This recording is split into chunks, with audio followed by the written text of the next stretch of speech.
The Oklahoma Sooners landed one of the best recruiting classes in their history. We'll talk about that and more on today's episode of Locked On Sooners. You are Locked On Sooners, your daily podcast on the Oklahoma Sooners, part of the Locked On Podcast Network, your team every day.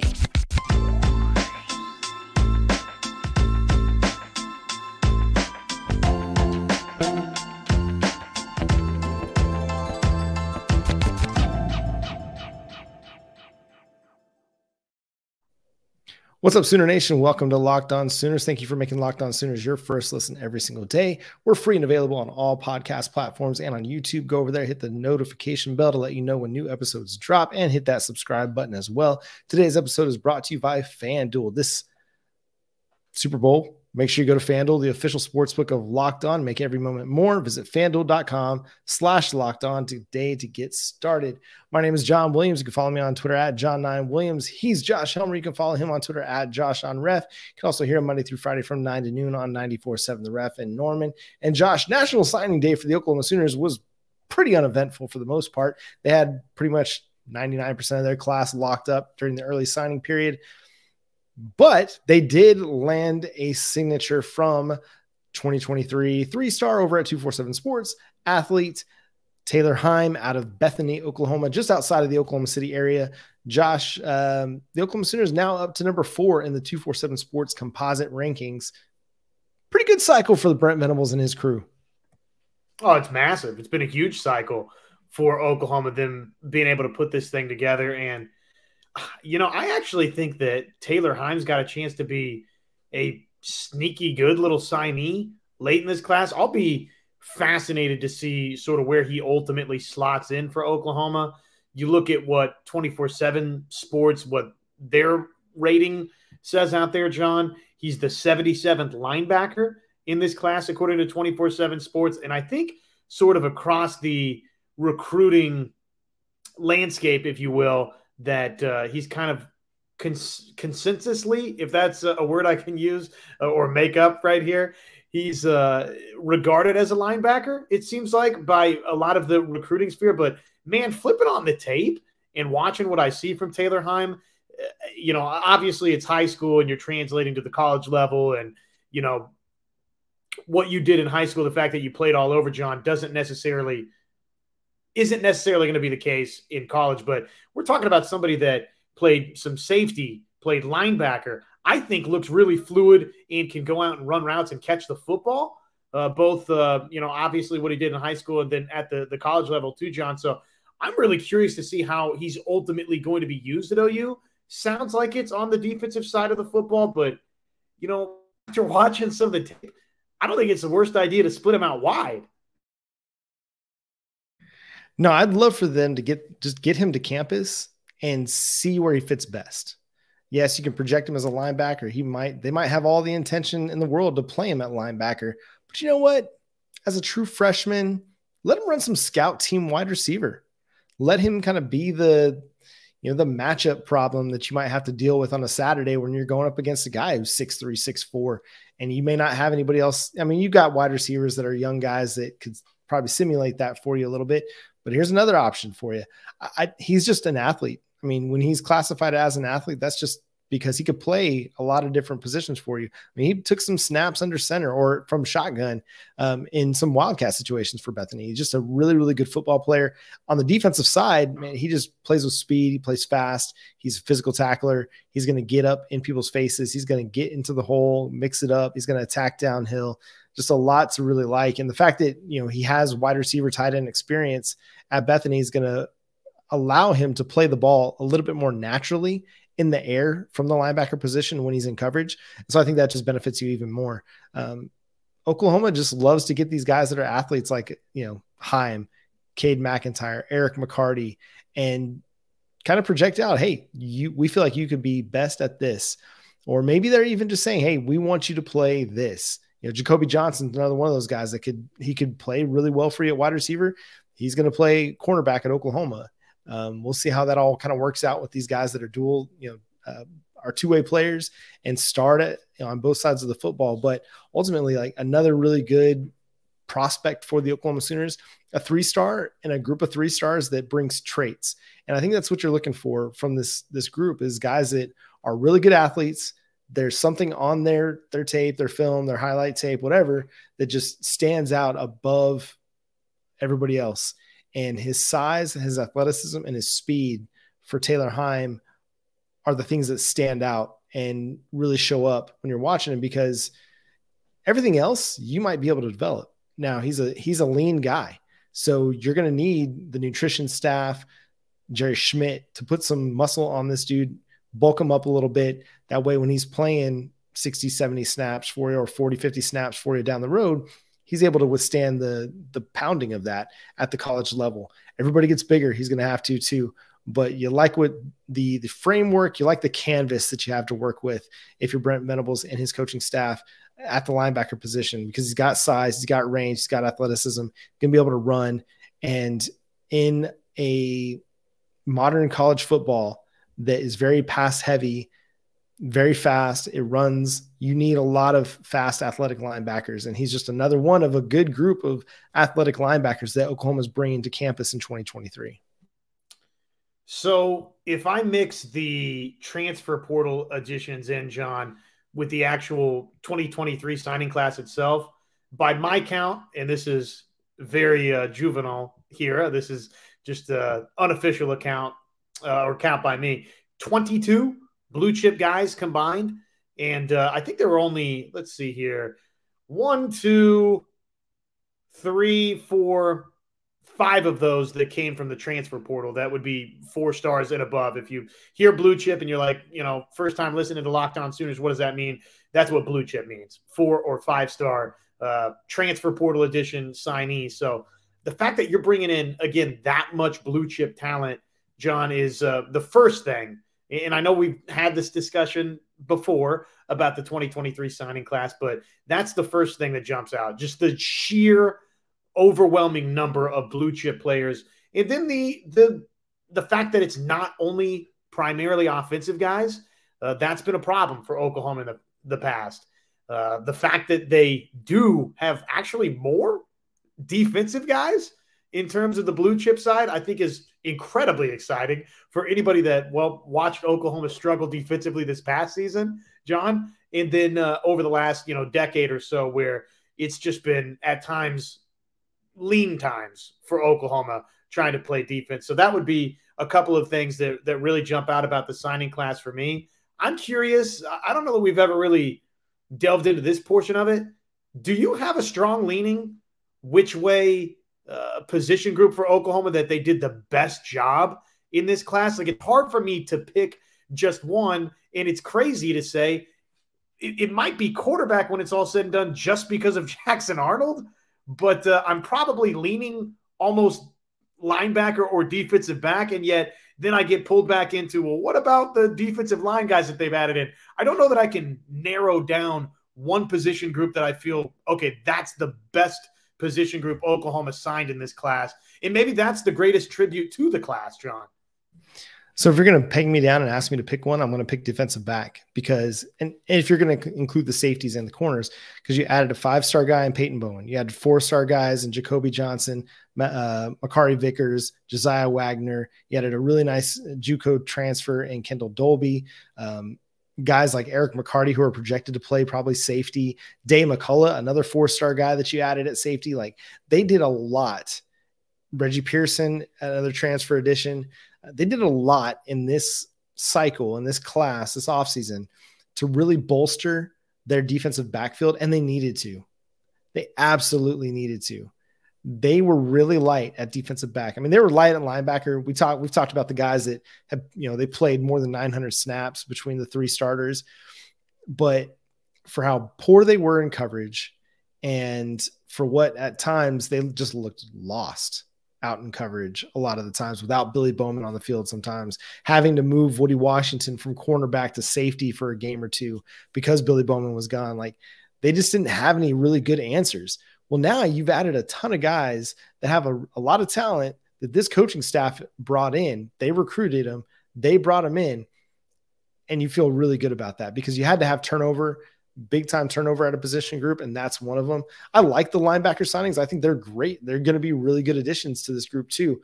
But because of the depth and the breadth of defensive back additions that Oklahoma made, and I'm sure I might have left somebody off even, to me, that is the position group that they made the biggest impact in the just on the recruiting side of it. But then you also throw in the transfer portal, and it's easily, to me, the biggest splash that they made this offseason.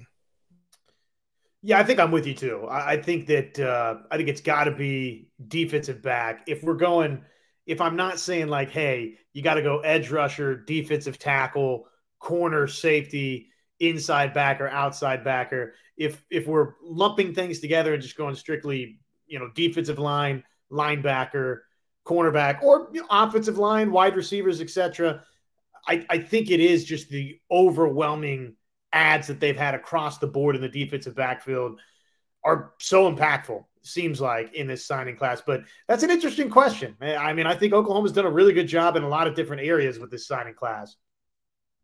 Yeah, so we'll have to talk about that at some point, maybe later this week. We'll just kind of rank the position groups and see who came out on top.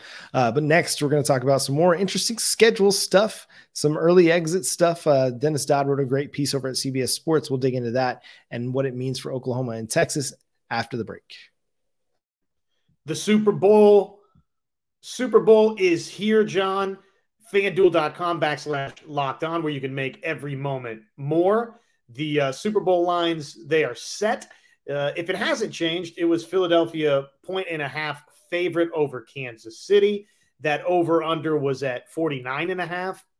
I'm kind of where we sit today, thinking there's a really good chance that thing could go over the 49.5. But as typifies these folks at FanDuel, they got a pretty good idea of right about that number where it should be. 49.5 at an over-under is pretty close. That's interesting. I'm leaning over, though. New customers, hey, join today to get started. $150 in free bets. That's guaranteed when you just place your first $5 bet. So sign up, FanDuel.com/LockedOn. FanDuel, they've got all of your favorite bets, money line, point spreads. They've got a bunch of really interesting Super Bowl player props that we can probably have some fun with, John, before the big game gets here. So check it out. Football fans, you don't miss out. Can't miss out. Place your first $5 bet to get $150 in free bets, win or lose. FanDuel.com/LockedOn. They've got their app. It's safe, secure, super easy to use. So make every moment more with FanDuel, the official sportsbook partner of the National Football League.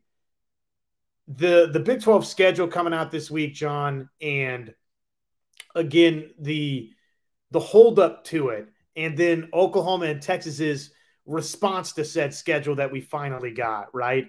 The fact that Oklahoma just retweeted the Big 12 conference and didn't put out its own graphic, and for however long the schedule itself wasn't on Soonersports.com, it's got a lot of people buzzing about, well, what the heck? What is the rationale? Why has that happened?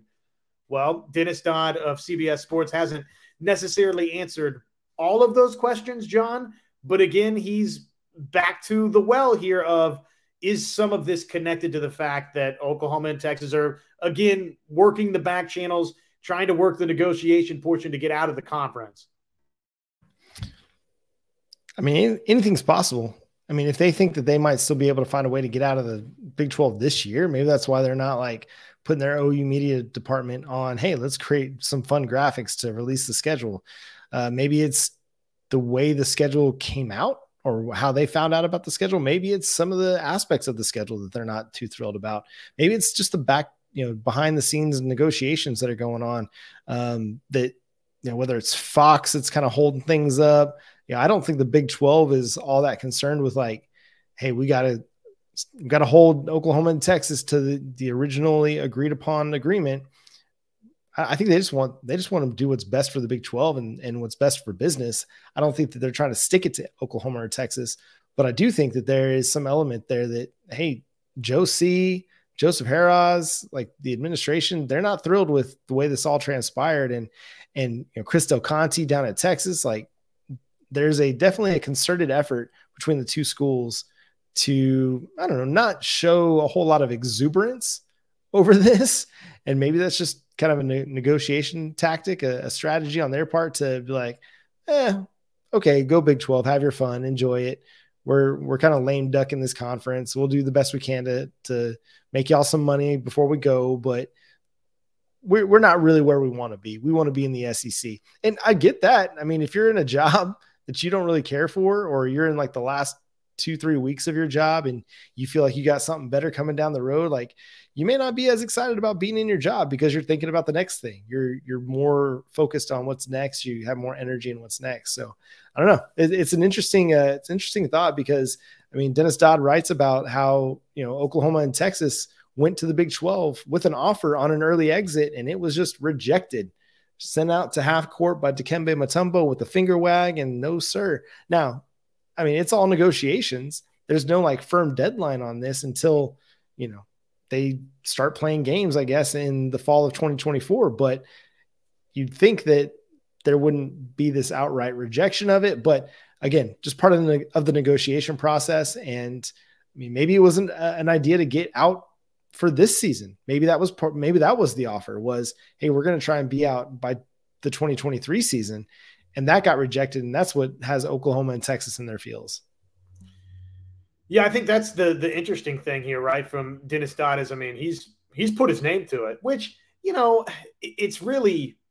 it's not shocking, right? I mean, it's just something that we've talked about, and we expected that this was happening, but to see somebody put their name on it and put the report out there that, no, Oklahoma and Texas, they made the offer. The offer has been on the table to the Big 12 and to Fox to leave the league 1 year early, and it's been rejected. That's a fascinating thing for him to put that out there. Now, he wrote the nature of the offer was unclear. So we don't know, we don't know in respect to $80 million would be the exit fee, right? Thereabouts for Oklahoma would be $80 million. So we don't know if Oklahoma came to the Big 12 and said $50 million and we're gone, right? Or whatever the number may be. But they made an offer and it was rejected. The other interesting thing that he talked about here was the speculation again that the release of the Big 12 schedule, John, was in some way, shape, or form connected to the Oklahoma, Texas exiting the Big 12 to the SEC issue. In other words, that nothing would happen with the Big 12 schedule until it was confirmed whether or not programs were staying their future with the league. And basically, Dennis Dodd said, no, it had nothing to do with that, why the Big 12 schedule was finally released.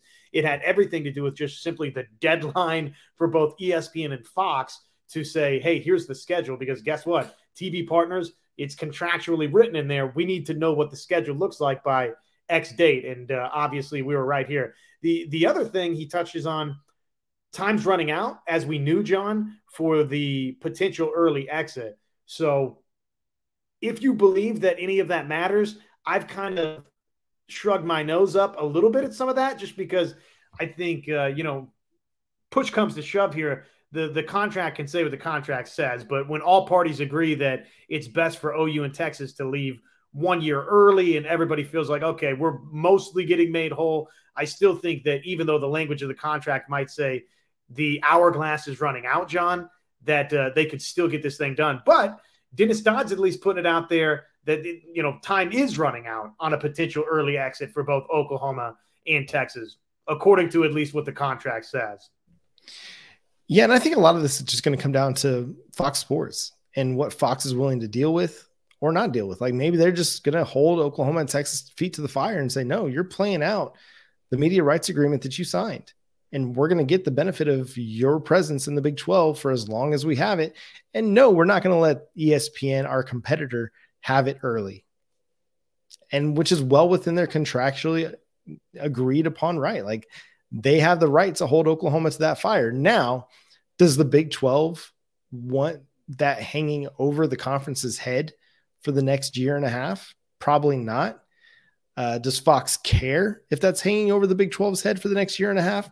No, they're not going to care. Again, Fox is in the business of making money. The most money they can make as a network is having Oklahoma and Texas as a part of it, a part of the Big 12. So I don't think that they're going to be at all vested in helping Oklahoma and Texas walk out the door. I hate that, but they're not beholden to the Big 12. They're beholden to their shareholders, which care about their advertising revenue, and they can sell more ads when Oklahoma and Texas are on TV than they can without it. But it will make for a very awkward Big 12 if we get 2 more football seasons and kind of 2 more calendar years out of this before Oklahoma and Texas do go to the SEC. If it is in the 25 season that actually happens, which is what is kind of been the projected date, despite all of the kind of rumblings and rumors and innuendo that they might leave early. So yeah, it's weird, man. It's going to be a weird until this is finalized, whether it's this year or not until after the media rights agreement for the Big 12 expires in 2025. It's going to be a little bit awkward. It's going to be a little bit awkward, especially if Oklahoma and Texas are on the rise and competing for the Big 12 title. But who knows what's going to happen on that front, because as we saw this past year, neither Oklahoma or Texas competed for the Big 12 title, and the Big 12 did just fine without them. So that'll be interesting to see. Any other thoughts on this, Josh, before we turn our attention to basketball? Do you think that we're going to get movement quickly on this? Because I feel like, I don't know, Dennis Dodd didn't really write that per se, but just here's what he wrote verbatim, by the way. Meanwhile, time is running out for a potential early exit. As CBS Sports reported, Texas and Oklahoma want to leave early, but the complications are numerous, end quote. So that alone tells me that maybe Dennis Dodd is hearing from sources that aren't going to attach their name to it that we're really starting to apply some pressure. Maybe, I don't know. I mean, negotiations can only work if both parties, and really in this sense, all 3 parties, are vested in the negotiation. If one of the 3 have zero interest in seeing anything move forward, it won't move forward. And we know that Oklahoma and Texas want to make this happen. We feel like Brett Yormark, the businessman, and the Big 12 want to make this happen in a way that is good for the Big 12. Really is going to come down to Fox and how Fox is, quote unquote, made whole. That's the phrase that everybody, all big media members, Dennis Dodd, anybody that you talk to or anybody that you read about that's writing about this, made whole is kind of the key phrase there. So what is it going to take to make Fox whole with Oklahoma and Texas leaving? That's the question that only Fox can answer. And is it Oklahoma playing non-conference games with the Big 12 in Big 12 stadiums down the road? Perhaps. But it's just a matter of, okay, what is that going to really mean for Oklahoma? So it's hard to say, man. I don't know. Again, it takes 2, or in this case 3, to tango. And if one party's not willing to, it's going to make for a really hard final sell all the way around. So it's going to be interesting to see. Turning our attention to basketball, Josh, the Oklahoma Sooners, coming off of a big win over the Alabama Crimson Tide, the number 2 team in the nation on Saturday, fell flat against Oklahoma State in the second leg of Bedlam. Again, Oklahoma State, man, just a bad matchup for the Sooners. They get out to a big early lead in this game in the first half, and Oklahoma can never recover. They have a poor shooting night in front of a really, really nice crowd. Now, I'm sure some of that was Oklahoma State fans either traveling down from Stillwater or in the Oklahoma City, more Norman metro area, coming to the game. But again, a great crowd, and Oklahoma shooting just was not consistent. They were poor from 3-point again. This time they were 5 of 22 after having a really efficient night shooting the ball against Alabama. Just couldn't hit a bucket tonight, and Oklahoma State was getting everything to drop. Yeah, Oklahoma State just whooped them inside. I mean, it's really, the game boils down to that Oklahoma had no answer for Caleb Boone, and they had no answer for Cisse, who, oh, by the way, didn't play in round 1. So that tandem, John, combined to shoot 80%. They each knocked down 8 of 10 field goals. I think Boone was perfect on his first 8 attempts from the floor, and they each had 36 points combined, so 18 apiece. Just no answer for those two. That was really, for Oklahoma defensively, the story of the game. And then, like you said, just, look, they were never going to shoot the way that they shot collectively versus Alabama probably ever again this season. But 34.8% from the floor ain't going to cut it, and 22.7% from three-point isn't going to cut it either. So, man, this is why I said the other day, coming out of the Alabama game, you saw so many people out there saying biggest OU win since the Oregon game in the Elite Eight to go to the Final Four. And you know what?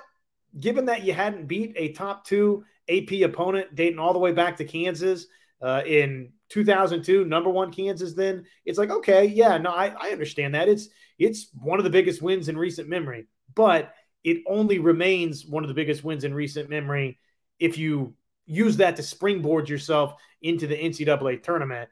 And if you turn around and win Bedlam, right, take care of business against an opponent that it was a winnable game for Oklahoma. Same with West Virginia, right? These 2 games this week, and obviously Oklahoma falls flat on its face. They get swept tonight in Bedlam. So it was, I'm not going to sit here and use the term catastrophic, but probably wasn't too far away from that. I mean, it was a bad loss. It really was. They shot 21 more free throws than the Cowboys did. They're 24 of 33, but they just couldn't buy a bucket. They were 34.8% from the field, 22.7% from 3. Oklahoma State was much, much better. I mean, they weren't much better from 3, but they were much better from inside. And that's really what it comes down to, is Oklahoma just couldn't hit enough shots. And that's something that Porter Moser is going to have to figure out, because this is a team that doesn't seem like it's got enough guys that can create on their own, get to the bucket consistently and hit shots consistently. And when they don't have the size that an Oklahoma State has, you can't just like lob it down into the paint and let a guy go to work.